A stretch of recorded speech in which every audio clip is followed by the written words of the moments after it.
আমরা দেখিয়ে দিতে চাই আন্তর্জাতিক সকল সংস্থাকে যে তিস্তার পানি এখন হাঁটুর নিচে।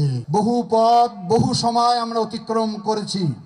দীর্ঘ সময় স্বৈর শাসকের জাতাকলে আমরা নিষ্পেষিত ছিলাম, কথা বলতে পারি নাই। শোভাযাত্রা তো দূরের কথা, মিছিল তো দূরের কথা। এখন মুক্ত বাংলাদেশ, স্বাধীন বাংলাদেশ, জুলাই বিপ্লবের মধ্য দিয়ে আমাদের কথা বলার অধিকার সৃষ্টি হয়েছে। সেজন্য আমরা মনে করি আমরা যারা তিস্তা পাড়ের মানুষ, ভাগ্যহত মানুষ, বৈষম্য শিকার হয়েছি, পানির উন্নয়নের আমরা এখন ঐক্যবদ্ধ হয়েছি। সে কারণে আজকে 5 জেলার 11টি স্থানে লক্ষ লক্ষ মানুষ জমায়েত হয়েছে। তারা বলে জাগো আহে।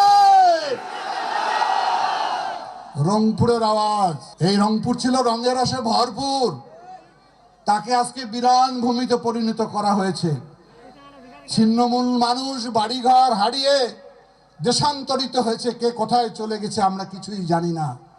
আমরা চাই, আমাদের দাবি তিস্তার পানির ন্যায্য হিস্সা আমরা চাই। আর একটা দাবি রয়েছে আমাদের, একটি পরিকল্পনা করা হয়েছে তিস্তা নদীকে ঘিরে। সেই পরিকল্পনার মাধ্যমে তিস্তাকে শাসন করা, ড্রেজিং করা, এখানে শিল্প কারখানা তৈরি করা, মানুষের কর্মসংস্থান সৃষ্টি করা, সেটাও আমরা দাবি করি। অনতি বিলম্বে সেই প্রকল্প বা কর্মসূচি যাতে চালু করা হয়। আমরা দেখিয়ে দিতে চাই আন্তর্জাতিক সকল সংস্থাকে যে তিস্তার পানি এখন হাঁটুর নিচে।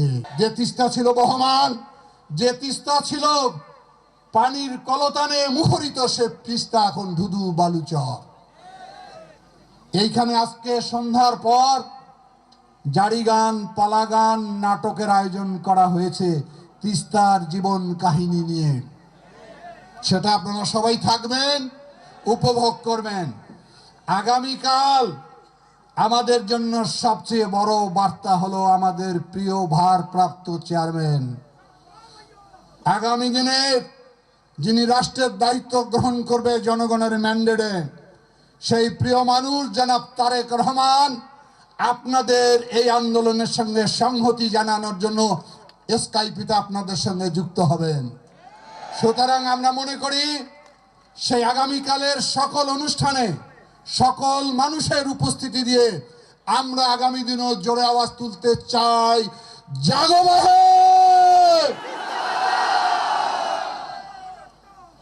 এই আওয়াজ গোটা রংপুরের 5 জেলায় উঠেছে।